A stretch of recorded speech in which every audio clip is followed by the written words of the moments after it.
Hello learners, welcome to the channel The English Verse. As we know that knowledge is the key to success, let's unlock it together.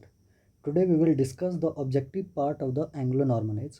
I discussed the theoretical part already.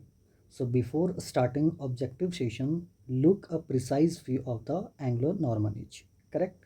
चलिए, तो आज का session हम लोग का है objective part किसका, तो एंग्लो नॉर्मन एज का। मैंने इसका थ्योरेटिकल पार्ट आपको पहले करवा दिया है, तो आप यदि चैनल में नए हैं तो आप प्रीवियस सेशन को देख सकते हैं। ठीक है, फिर भी मैं ऑब्जेक्टिव कराने से पहले एक बार इसका प्रिसाइज मतलब एक ओवरव्यू इसका ले लेते हैं हम लोग, ओवरव्यू। ठीक है, तो चलिए शुरू करते हैं।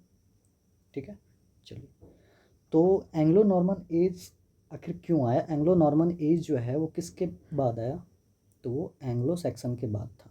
एंग्लो सैक्सन एज के बाद देखा गया एंग्लो नॉर्मन एज, जिसको मिडिएवल पीरियड भी बोलते हैं। ठीक है, चलिए, तो देखते हैं कि एंग्लो नॉर्मन एज का स्टार्टिंग क्यों हुआ, मतलब इसके पीछे का क्या कारण था कि इसके स्टार्ट होने का रीज़न क्या था। ठीक है, तो इसका हम लोग बैकग्राउंड हिस्ट्री देख लेते हैं एक बार। ठीक है, चलिए, तो देखते हैं कि सबसे पहले जो इसका टाइम पीरियड है वो 1066 से, ये आपको याद रखिएगा, वो 1204 तक है। ठीक, तो इसका टाइम पीरियड देखा गया है 1066 से। तो 1066 में क्या हुआ ना कि बैटल ऑफ हेस्टिंग हुआ। क्या? Battle of Hastings. तो इस टाइम पीरियड में बैटल ऑफ हेस्टिंग हुआ, जिसमें क्या हुआ ना कि विलियम जो थे, विलियम कहाँ का था राजा? William duke of Normandy, Normandy का जो किंग था विलियम, वो क्या किया कि डिफीटेड, हराया किसे? किंग हेराल्ड टू को। किंग हेराल्ड टू को डिफीट किया। कौन किया? तो वो हमारे विलियम द नॉर्मेंडी, जिसको हम लोग आगे जाके विलियम द कन्क्वेरर बोलते हैं। William the कन्क्वेरर।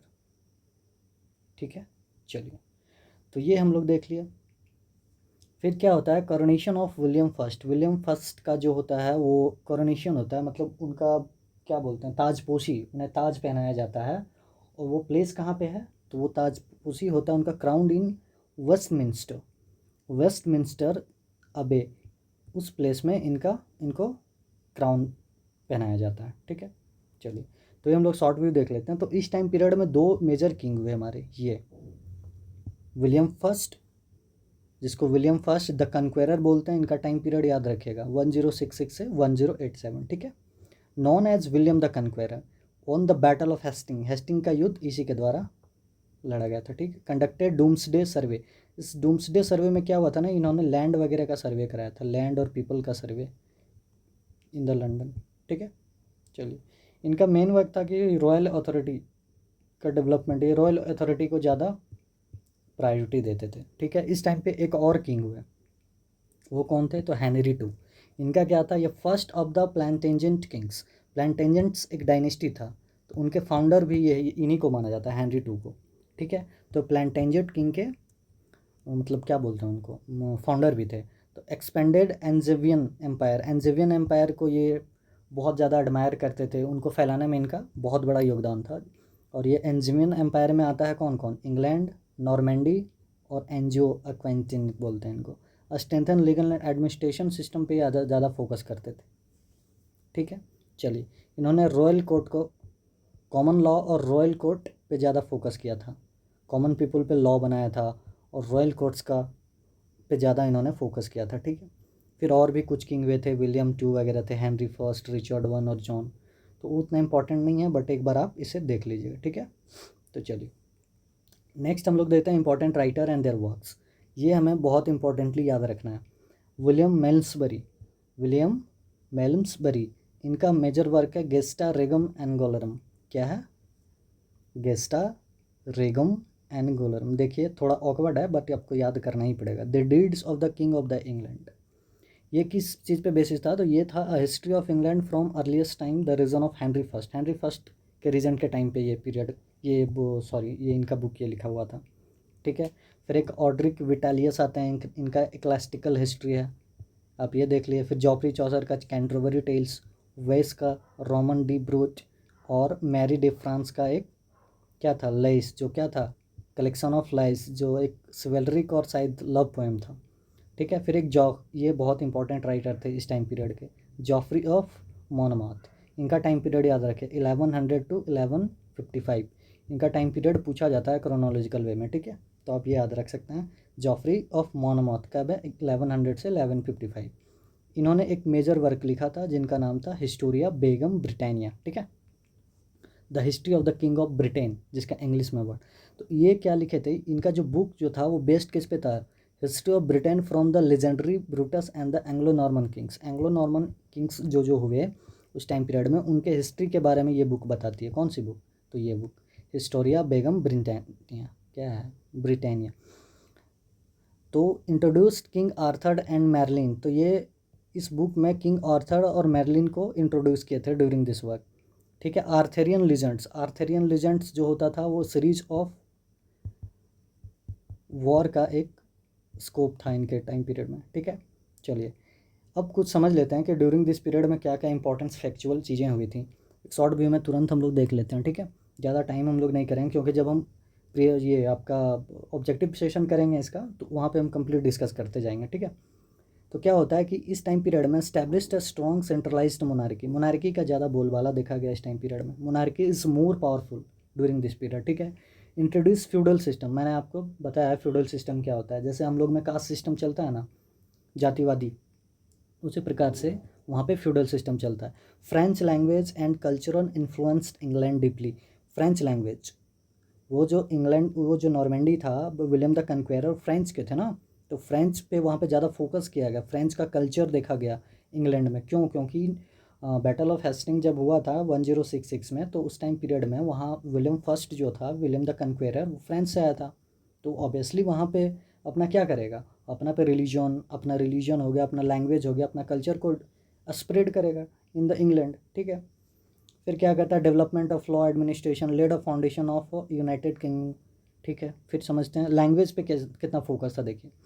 French was the language of the court, court में जो लैंग्वेज चलता था एंग्लो नॉर्मन एज में, वो कौन सा था? फ्रेंच, ये याद रखिए, ये आपको दिखेगा कि उस टाइम जो कोर्ट पे चलता था लैंग्वेज, वो कौन सा था? फ्रेंच, फ्रेंच लैंग्वेज था। एडमिनिस्ट्रेशन एंड एरिटोक्रेसी बोलते हैं। Latin was used in the church and education, और चर्च और एजुकेशनल पर्पस के लिए जो लैंग्वेज था वो लैटिन लैंग्वेज यूज होता था, ठीक है।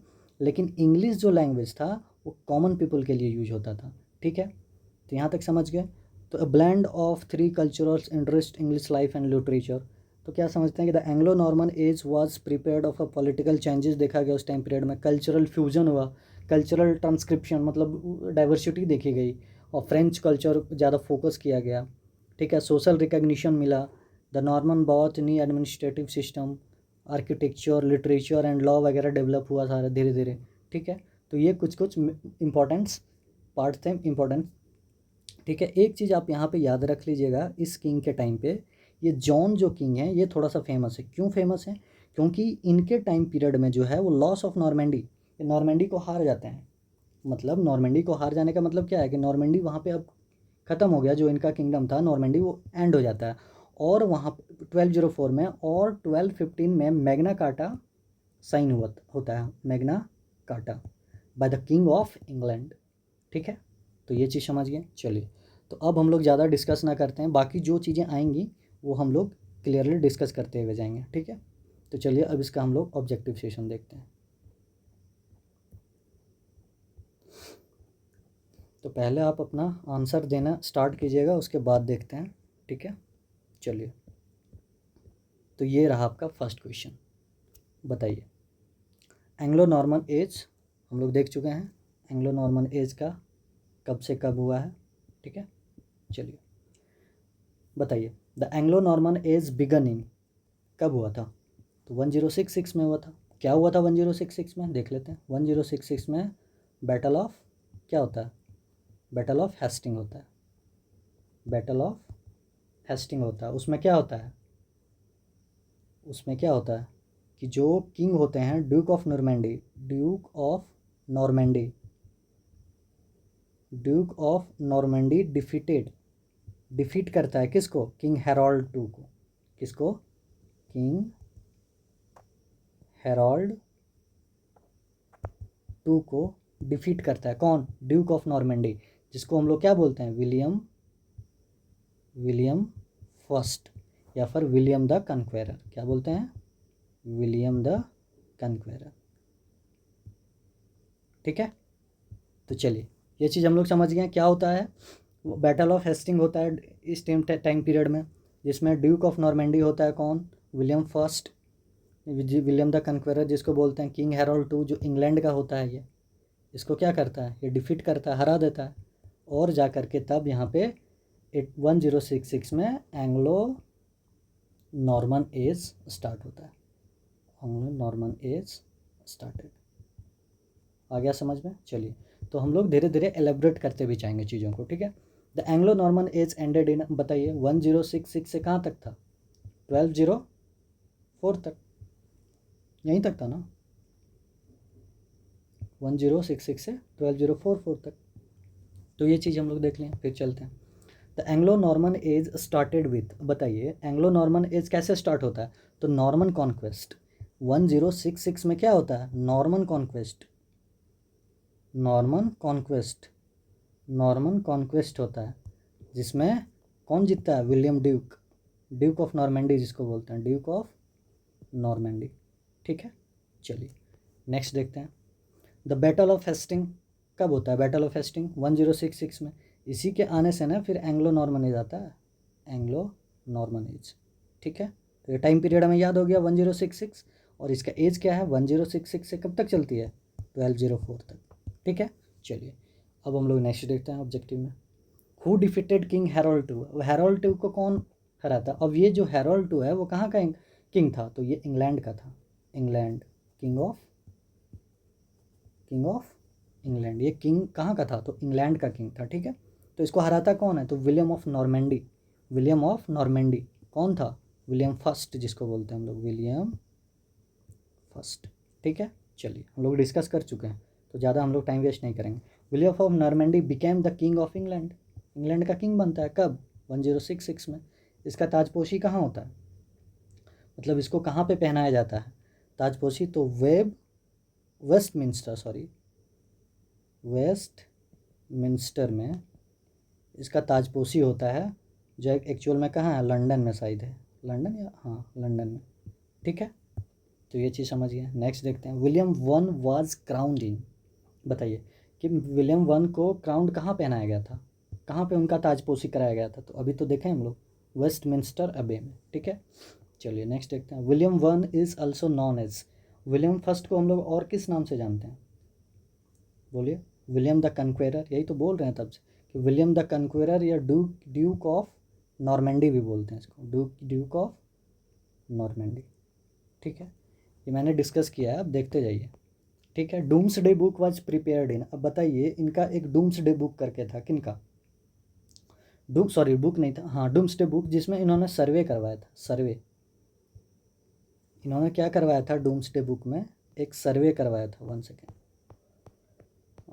हाँ इन्होंने सर्वे कराया था किसका, लैंड का, survey of land and the people. अब ये कब करवाया था इन्होंने, तो शायद 1086 में, कब, 1086 में। तो डूम्सडे बुक या फिर डूम्सडे जो सर्वे है वो किन्होंने करवाया था, तो ये विलियम फर्स्ट ने करवाया था, विलियम फर्स्ट। और इसी विलियम फर्स्ट को हम लोग क्या बोलते हैं, विलियम फर्स्ट को हम लोग क्या बोलते हैं, तो Duke of Normandy, Duke of Normandy बोलते हैं ना, नॉर्मेंडी, या फिर विलियम द कन्क्वेरर भी बोलते हैं, विलियम द कन्क्वेरर, ठीक है, चलिए नेक्स्ट देखते हैं। Doomsday book was used to, देखिए assess land and resources, assess of lands and resources का जो सर्वे था उसको करवाने के लिए किया गया था, क्या, डूम्सडे बुक। ठीक है, चलिए नेक्स्ट।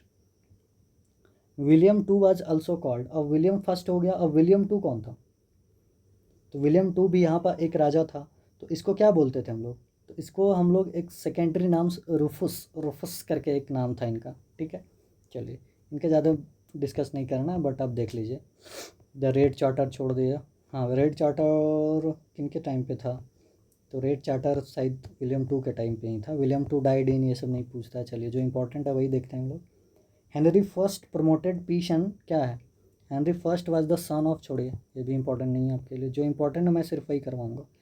हेनरी वन प्रमोटेड, हाँ हेनरी वन के टाइम पीरियड में क्या हुआ था ना कि यहाँ पे प्रमोट हुआ था क्या, ये सबसे ज़्यादा पीस को ज़्यादा महत्व देता था, वहाँ की लॉ और एडमिनिस्ट्रेशन को सुधारने में इसका बहुत इंपॉर्टेंट मेजर मतलब भूमिका देखा जाता है किनका, हेनरी फर्स्ट का, हेनरी फर्स्ट का।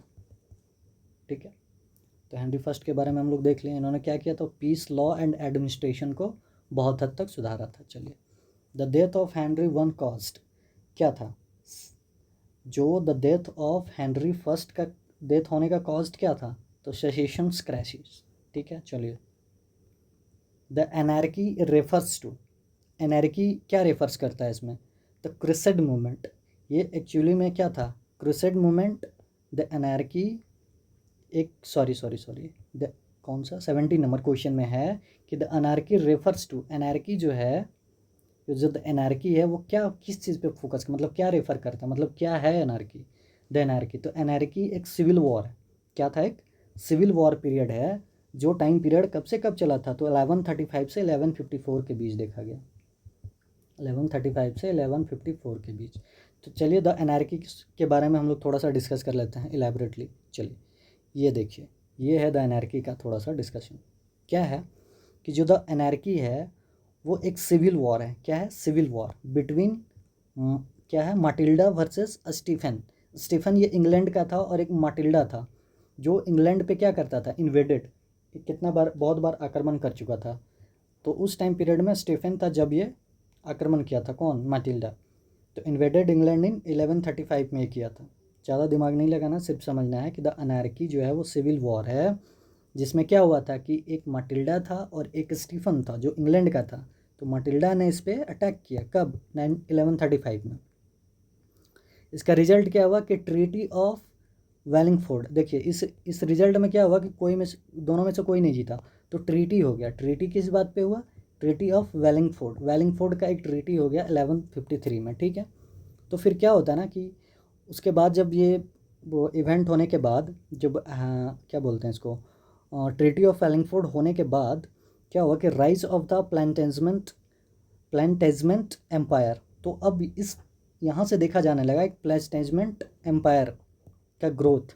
अब ये ग्रोथ इनका कब हुआ, इनका ग्रोथ कब देखा जाने लगा, प्लांटेजन जो एम्पायर है वो कब देखा जाने लगा, तो William first, sorry Henry two के टाइम। तो हेनरी टू क्या थे, फाउंडर थे किसके, अरे किसके, तो प्लांटेजन किंग के, प्लांटेजमेंट। ठीक है, तो वहाँ के किंग थे कौन, हेनरी टू, ये फाउंडर भी थे इनके।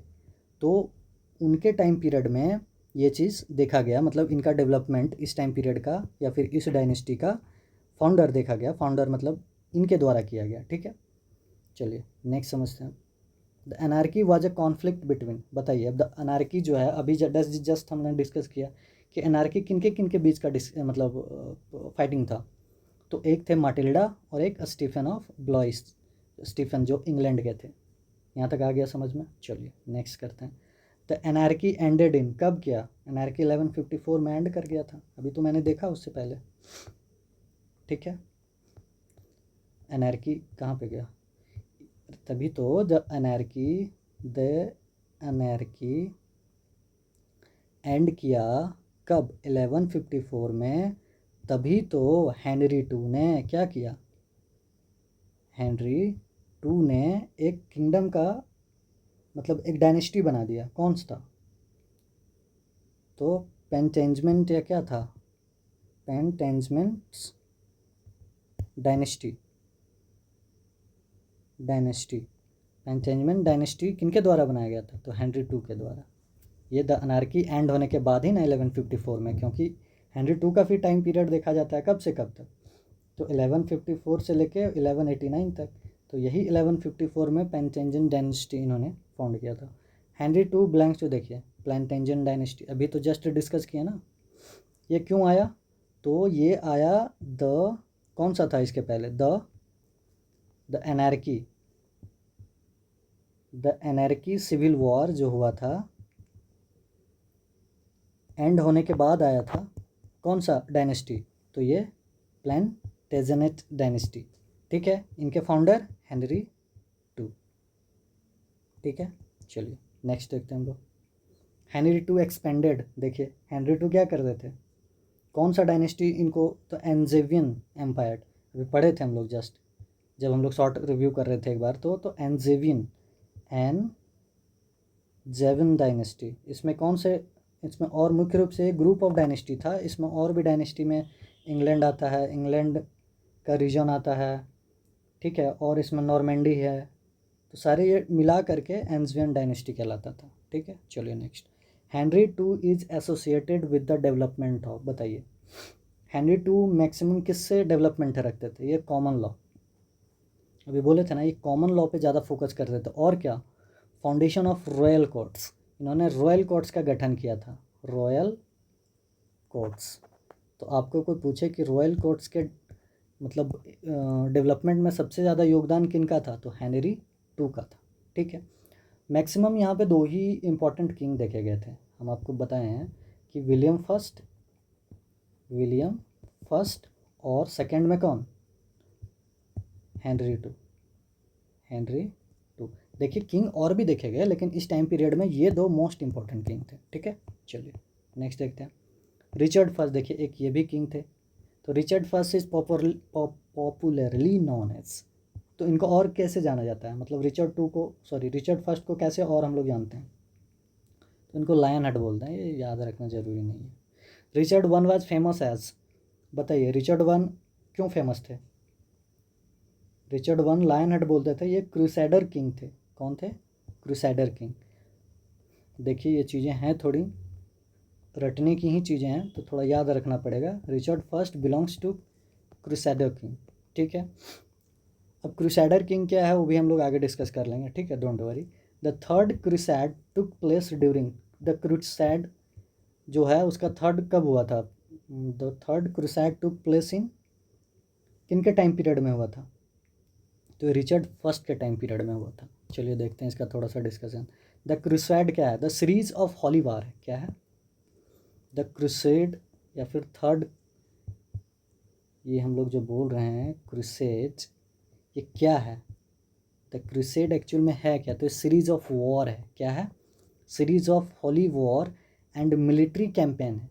ठीक है, किस विषय पे, तो वेयर, जहाँ पे क्रिश्चियन नाइट्स, जो क्रिश्चियन योद्धा लोग थे, इंक्लूडिंग मैनी नॉर्मन किंग्स, जो नॉर्मन किंग्स और क्रिश्चियन के जो योद्धा लोग थे, वो क्या किए थे, kings travel to the Middle East reclaim, Middle East Jerusalem Israel, तो वहाँ पे जा कर के वो लोग क्या किए थे, रिक्लेम, वहाँ पे क्लेम किए थे, किस बात को लेके कि जेरूसलम को अपना हॉली लैंड मतलब क्या बोलते हैं, रिक्लेम करने के लिए, किससे, मुस्लिम रूल से जो मुस्लिम रूल थी वो क्या करती थी, जेरूसलम पे बार बार अटैक करती थी, तो इस हॉली चीज़ को, इस हॉली प्लेस को बचाने के लिए मुख्य रूप से जो मिलिट्री या फिर वॉर लड़ी जाती थी सीरीज बाय सीरीज एक के बाद एक, तो उसी को द क्रूसैड बोलते हैं। तो इस मिलिट्री वॉर में कौन कौन होते थे, तो क्रिश्चियनिटी नाइट्स होते थे और इंक्लूडिंग नॉर्मन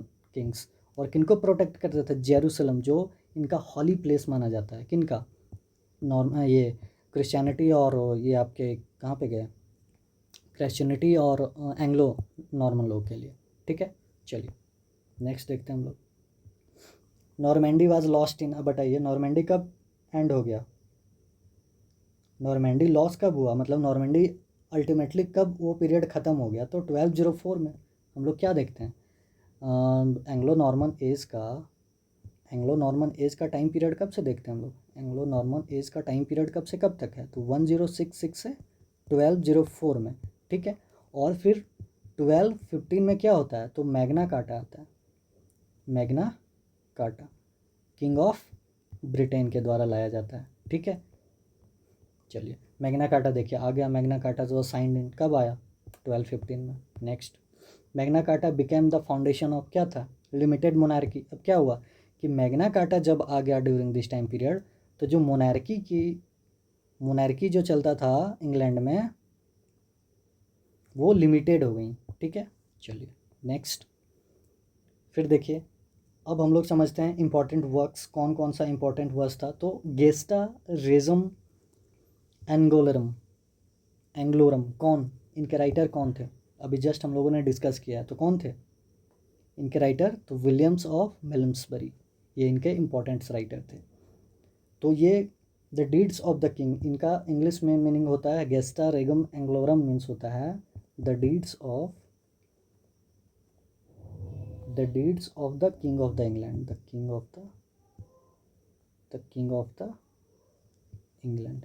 ठीक है, चलिए नेक्स्ट सेशन देखते हैं, नेक्स्ट क्वेश्चन, ये समझ में आएगा। फिर गेस्टा रेगम एंग्लोरम मीन्स क्या होता है? तो deeds of the Kings of the England, अभी हम लोगों को देख लिया ना। विलियम ऑफ मेलम्सबरी जो है वाज इम्पॉर्टेंट फॉर, ये किस लिए इम्पॉर्टेंट है? तो एंग्लो नॉर्मन हिस्ट्री के लिए। क्यों? क्योंकि इनके बुक में एंग्लो नॉर्मन के जो किंग थे, या फिर एंग्लो नॉर्मन का जो हिस्ट्री है वो इनके बुक में मिलता है। कौन सा बुक का नाम क्या था? अभी हम लोग देखें ना, गेस्टा रेगम एंग्लोरम। ठीक है, चलिए फिर एक आता है एक्लास्टिकल हिस्ट्री, एक हम लोग पढ़े थे ecclesiastical history of the English people, बताइए वो कौन लिखा था? और एक है एक्लास्टिकल हिस्ट्री सिर्फ, वाज रिटन बाय, तो कौन थे? तो ऑड्रिक विटालिस थे। कौन थे? ऑड्रिक विटालिस। तो इसमें क्या था? हिस्ट्री ऑफ द चर्च, इसमें इन्होंने क्या लिखा है? एक्लास्टिकल हिस्ट्री में, इस बुक में इन्होंने क्या लिखा है? चर्च के बारे में, चर्च, हिस्ट्री ऑफ चर्च के बारे में लिखा है इन्होंने इन इंग्लैंड। ठीक है, कि चर्च उस टाइम पीरियड में, एंग्लो नॉर्मन टाइम पीरियड में चर्च की क्या मतलब प्लेस था, मतलब कैसे उनका ग्रोथ हुआ, उनमें क्या कमियां थी, वगैरह वगैरह चीज़ें। ठीक है, चलिए तो ये चीज़ हम लोग देख लिए। फिर नेक्स्ट क्वेश्चन क्या है? तो Historia Ecclesiastica is related to, बताइए किससे था? तो वो चर्च हिस्ट्री पे बेस्ड था, चर्च हिस्ट्री के बारे में लिखे थे। अब कौन लिखे थे? ये लिखे कौन थे? हिस्टोरिया इलास्टिका ये लिखने वाले कौन थे? तो ऑड्रिक विटालिस। कौन थे? ऑड्रिक विटालिस। जॉफ्री चौसर रॉट, इनको सब पता है, द कैंटरबरी टेल्स सभी को पता होगा। The Canterbury Tales is the collection of pilgrims, pilgrims मतलब जो तीर्थ यात्री होते हैं ना, जो कहीं तीर्थ की ओर जाते हैं, तो उन पे बेस्ट ये स्टोरी होता था। ठीक है, चलिए नेक्स्ट क्वेश्चन देखते हैं। The Canterbury Tales was written in Anglo Norman French, किस में था? Anglo Norman French, Middle English या ग्रीक, ये तीनों में से किस में था? तो मिडिल इंग्लिश डायलेक्ट में था, मिडिल इंग्लिश डायलेक्ट। एक्चुअल में क्या होता है ना कि देखिए, ड्यूरिंग एंग्लो नॉर्मन एज और एंग्लो सेक्सन एज क्या होता था ना कि लैटिन जो है और फ्रेंच, ये दो इम्पॉर्टेंस लैंग्वेज थी। कब? उस टाइम पीरियड में, एंग्लो नॉर्मन टाइम पीरियड में लैटिन और French language was dominated, whereas, जबकि चौसर ने क्या किया? Chaucer use to revival of middle English dialect. तो मिडिल इंग्लिश डायलेक्ट को डेवलपमेंट करने का सबसे बड़ा प्रोमिनेंट या फिर इम्पोर्टेंस सेंट्रल फिगर देखा जाता है हमारे किनको किनको? तो जॉफ्री चौसर को। ठीक है, तो इस टाइम पीरियड में जब एंग्लो नॉर्मन था, उस टाइम फ्रेंच और लैटिन लैंग्वेज ज़्यादा चलता था। ठीक है, तो वही है कि Chaucer is the father of, तो इसीलिए हम लोग चौसर को क्या बोलते हैं? Father of English literature. चलिए नेक्स्ट समझते हैं, next question. Chaucer is considered masterpiece written of medieval literature, medieval literature में इन्होंने लिखा कौन सा बुक? The Canterbury Tales, Canterbury Tales, अभी तो जस्ट डिस्कस किया हमने। चलिए नेक्स्ट देखते हैं। रोमन डी ब्रूट कौन थे? एक फ्रेंच लैंग्वेज में ये लिखा करते थे, कौन? रोमन डी ब्रूट, सॉरी ये बुक है। रोमन डी ब्रूट एक फ्रेंच लैंग्वेज के एक बुक है, फ्रेंच लैंग्वेज में जो लिखा हुआ है। और इनको लिखा किन्होंने है? तो वेस नाम के एक राइटर थे ड्यूरिंग दिस टाइम पीरियड। किस time period? Anglo Norman time period में वेस नाम के एक राइटर थे जिन्होंने क्या लिखा है? Roman D brute. इसमें क्या है?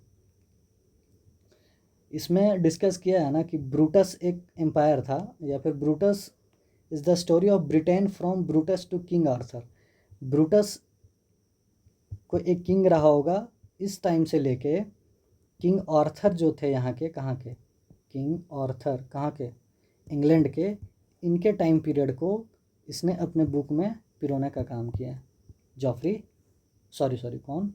रोमन डी ब्रूट एक बुक है जो फ्रेंच लैंग्वेज में है, जिसे वेस ने लिखा है, और इसमें क्या है कि ब्रूटस से लेके किंग आर्थर के बीच के या उनके टाइम पीरियड को इसमें इंक्लूड किया गया है। ठीक है, चलिए next. Brut tell the story from, देखिए ब्रूटस टू किंग आर्थर। ठीक है, चलिए नेक्स्ट।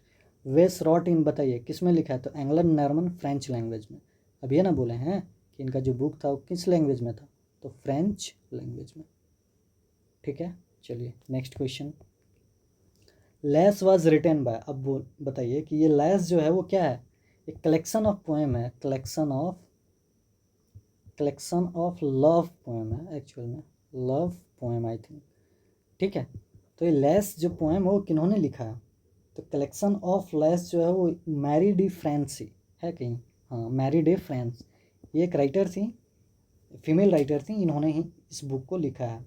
एक शॉर्ट नरेटिव पोएम है based on love, based on किस पे है, लव पे, short story, short love poem है, ऐसे याद रखिए। ठीक है, चलिए तो मैरी दी फ्रांस ने क्या लिखा, लेस।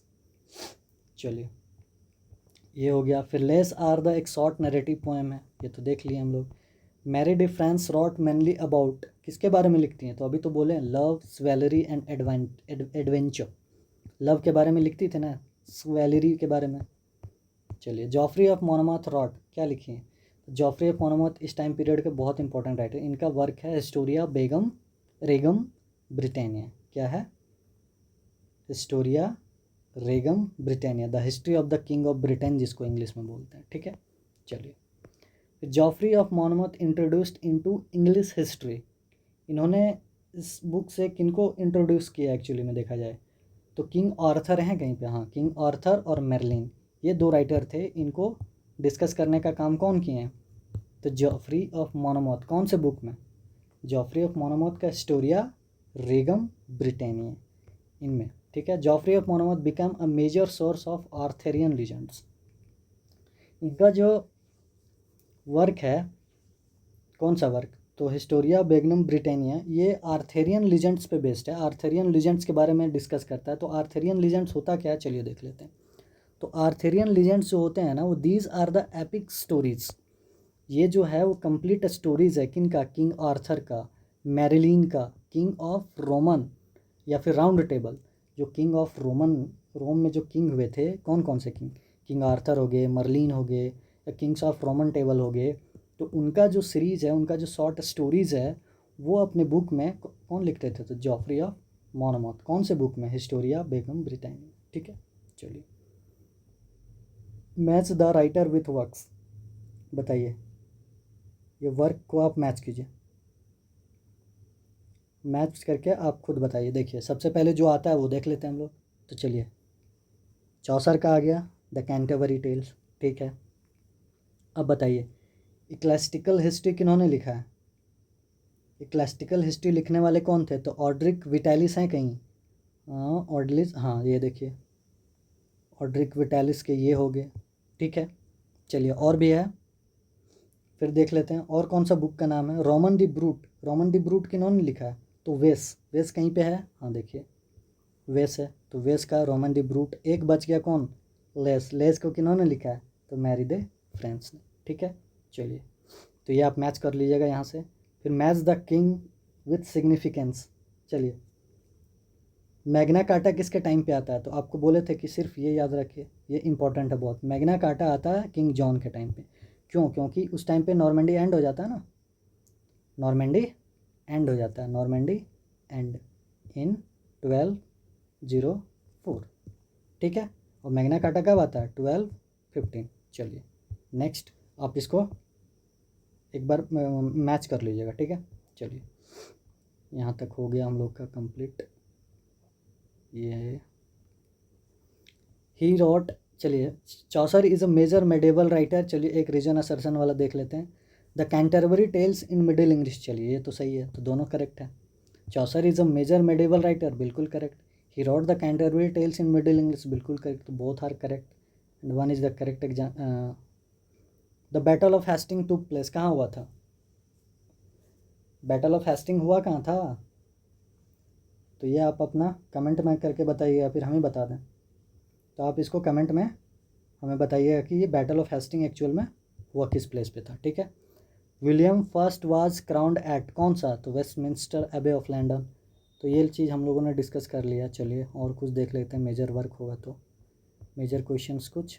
हाँ चलिए एक क्वेश्चन ये देख लेते हैं। The Anglo Norman age strengthen क्या करता है, एंग्लो नॉर्मन एज है वो किस पे ज़्यादा फोकस था, तो वो रॉयल अथॉरिटी पे ज़्यादा फोकस था और जस्टिस सिस्टम इस टाइम पीरियड पे ज़्यादा डेवलप हुआ। जस्टिस सिस्टम पे यहाँ पे ज़्यादा सुधार आ गया ड्यूरिंग दिस टाइम पीरियड। ठीक है चलिए फिर एक फ्यूडल सिस्टम देख लेते हैं। Feudal system and manorial structure were features of Anglo Norman age. और ये जो आपका है कौन सा फ्यूडल सिस्टम जो है ना, फ्यूडल सिस्टम ये एक्चुअल में विलियम फर्स्ट द्वारा इंट्रोड्यूस किया गया था। विलियम फर्स्ट, जिसको हम विलियम द कन्क्वेरर बोलते हैं। विलियम द कन्क्वेरर, द कन्क्वेरर, आया समझ में। तो फ्यूडल सिस्टम किसने लाया था, तो विलियम द कन्क्वेरर ने। ठीक है कब आया था, तो एंग्लो नॉर्मन एज में आया था। वही है introduced by William the conqueror. ठीक है फ्यूडल सिस्टम में क्या होता है, सबसे से पहले फिजेंट्स होता है। फिजेंट्स मीन्स क्या आता था, फार्मर वगैरह। जैसे हम लोग में कास्ट सिस्टम चलता है ना, वैसे वहाँ फ्यूडल सिस्टम था। तो पिजेंट्स में फार्मर लोग आता है, फिर नाइट्स आता है जो युद्ध वगैरह करता है, जो आर्मी थी इनकी, वो सब हो गया। फिर बैरन्स या बाइसप्स जिसको बोलते हैं, ये करता है टैक्स वगैरह कलेक्ट करता है। टैक्स कलेक्ट या रेवेन्यू जनरेट करता है कौन, बैरन और बाइसप्स। और ये क्या करता है लास्ट में, किंग को प्रोवाइड करता है मनी। ठीक है और नाइट्स भी क्या करता है, इनको सुरक्षा प्रदान करता है। तो ये चीज़ था फ्यूडल सिस्टम के बारे में हम लोग समझ लिए। Norman influence affected, Norman influence affected किससे, law language and culture. Norman influence क्यों करेगा, क्योंकि फ्रेंच जब आया था यहाँ पे, फ्रेंच लोग जब आए थे विलियम फर्स्ट का टाइम पीरियड में, तो वहाँ अपना लॉ लाए, अपना लैंग्वेज और अपना कल्चर को इंट्रोड्यूस करवाया, स्प्रेड करवाया उस टाइम पीरियड में। लिटरेचर डेवलप्ड इन, देखिए सबसे इम्पॉर्टेंट चीज़ कि एंग्लो नॉर्मन टाइम पीरियड में, एंग्लो नॉर्मन क्या था, कौन सा क्वेश्चन है 82 ना, तो एंग्लो नॉर्मन टाइम पीरियड में जो है ना, एंग्लो नॉर्मन टाइम पीरियड में सबसे इम्पॉर्टेंटली देखा गया कि इस टाइम पीरियड में तीनों लैंग्वेज का बहुत डेवलपमेंट देखा गया, लैटिन, फ्रेंच और इंग्लिश। इंग्लिश जो था वो कम्युनिकेशन था कॉमन पीपल के लिए, कॉमन पीपल के लिए। अब आप लोग बताइएगा कि एंग्लो नॉर्मन एज में लैटिन को कहाँ यूज करते थे, एजुकेशन और चर्च में, या फिर फ्रेंच को कहाँ कोर्ट में यूज करते थे, ये आप बताइएगा कि कहाँ यूज होता था लैटिन लैंग्वेज का और फ्रेंच लैंग्वेज का। जैसे इंग्लिश का तो हम लोग कॉमन पीपल यूज करते थे, लेकिन लैटिन और फ्रेंच कहाँ यूज होता था। ठीक है चलिए नेक्स्ट क्वेश्चन देते हैं। Growth of churches and cathedrals was a feature of Anglo Norman. क्या हुआ था इस टाइम पीरियड में, कैथेड्रल्स और चर्च का बहुत ज़्यादा यहाँ पे डेवलपमेंट देखा गया था इस टाइम पीरियड में।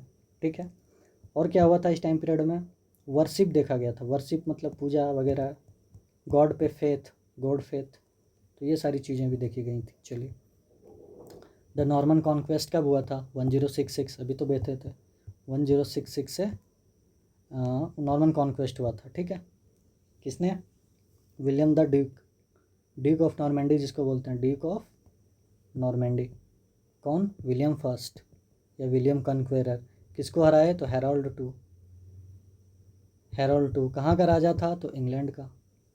कितना बार डिस्कस करें। चलिए नेक्स्ट, मैग्ना कार्टा लिमिटेड क्या, मोनार्की को लिमिटेड कर दिया। ठीक है अरे मोनार्की जो ऑटोक्रेसी चलता था वहाँ पे। The bland of cultures interest in English life and literature में देखा गया। French was mainly the language of, बताइए ये आप डिस्कस करिएगा, मैंने इससे पहले आपको डिस्कस किया है कि French is the language of, कहाँ का देखा गया था, तो कोर्ट वगैरह के लिए, कोर्ट वगैरह में क्या होता था, फ्रेंच लैंग्वेज का यूज होता था। चलिए next, English continued mainly as the language of common people. क्या होता था, कॉमन पीपल द्वारा इंग्लिश को मैक्सिमम बोला जाने लगा ड्यूरिंग द स्टीम पीरियड। ठीक है चलिए लैटिन वाज सब तो बता ही दिए, चर्च और एजुकेशन में। Latin was usually used in, कहाँ पे, चर्च और एजुकेशन में लैटिन लैंग्वेज का यूज़ देखा गया, और कोर्ट में फ्रेंच लैंग्वेज। ठीक है which event mark the beginning of Anglo Norman rules in England, बताइए, बैटल ऑफ हेस्टिंग, यही ना था 1066। Which writer is most closely associated with Arthurian legends, बताइए कौन थे आर्थेरियन लीजेंड्स। ये मैंने कराया है, या आप हमें कमेंट करके बताइएगा। Which king laid the foundation of common law, बताइए कॉमन लॉ को कौन फाउंड किया था सबसे पहले? कॉमन लॉ पे सबसे ज़्यादा फोकस किसका था? Focused by the king of कौन थे? तो हेनरी टू। ठीक है, चलिए नेक्स्ट क्वेश्चन देख लेते हैं। Which work is considered a masterpiece of medieval literature? बोलने का चीज़ है। The Canterbury Tales by Geoffrey Chaucer. Which work is a history of Britain from Brutus to king Arthur? बताइए ब्रूटस से लेके किंग आर्थर के बीच का जो टाइम पीरियड है उसको शो करने का काम कौन किया गया, किसके द्वारा किया गया? तो गेस्टा रेगम एंग्लोरम। गेस्टा क्या था? गेस्टा रेगम एग्लोरम, यही ना था? एंग्लोरम, जिसको विलियम्स ऑफ कौन लिखे थे? ये विलियम्स ऑफ मेल्मसबरी इन्होंने लिखा था। इसमें इन्होंने क्या दिखाया? गेस्टा रेगम एंगोलम में दिखाया किंग आर्थर से लेके ब्रूटस के टाइम पीरियड को, दोनों किंग के टाइम पीरियड को। ठीक है। The Anglo Norman age laid the foundation of, बताइए क्या किया? जो एंग्लो नॉर्मन एज है उस टाइम पीरियड को एज अ लेड किस चीज़ पे ज़्यादा फोकस किया, या फिर क्या था? The Anglo Norman age laid the foundation of, किसको फाउंड करके गया, बस किसके फाउंडेशन में हेल्प किया एंग्लो नॉर्मन एज? बताइए। तो वो मॉडर्न इंग्लैंड का फाउंडेशन करके कौन गए? तो एंग्लो नॉर्मन एज नींव रख दी किसका? मॉडर्न इंग्लैंड का। ठीक है, चलिए। Which feature help centralized monarchy? बताइए। तो strong and royal authority. Which feature help centralized monarchy को हेल्प किन्होंने किया? तो स्ट्रॉन्ग जो वहाँ की रॉयल फैमिली थी, रॉयल अथॉरिटी, उन्होंने किया। Which king signed Magna Carta? देखिए आ गया ये जॉन। ये इंपॉर्टेंट वर्क, ये इंपॉर्टेंट इवेंट है। 1215 याद रखिएगा। 97। चलिए। The Angevin empire was expanded by कौन थे? Henry two. The Angevin empire इन्होंने किया था, और एक प्लान टेंजेंट करके कुछ एक था, उनका भी इन्होंने फाउंडेशन किया था। Which writer composed Anglo Norman French literature about love and chivalry? कौन थी वो? मैरी डी फ्रांस थी, ये फीमेल राइटर थी। इन्होंने ही एक बुक लिखा था किस पे? एक शॉर्ट लव पोएम लिखी थी इन्होंने, लव पोएम, जिसका नाम क्या था? कंपोज्ड क्या? उस बुक का नाम क्या था जो इन्होंने एक बुक लिखी थी? कौन? ये जो लेडीज़ थी, कौन? राइटर कहाँ गई? ये मैरी डी फ्रांस, ये कौन सी बुक लिखी थी? मैरी डी फ्रांस जो हैं, इनका बुक का नाम क्या था? मैरी डी फ्रांस का बुक का नाम लैज था। क्या था? लैज। ये एक शॉर्ट नरेटिव पोएम है जो लव पे बेस्ड है, लव थीम है इसका, लव थीम। ठीक है, चलिए 100 वाला देख लेते हैं। The Anglo Norman period mainly represents, चलिए ये आप हमें कमेंट करके बताइएगा। ठीक है, तो आज का सेशन कैसा लगा आप कमेंट करके बता सकते हैं। तो thank you for the watching the session completely. Thank you everyone.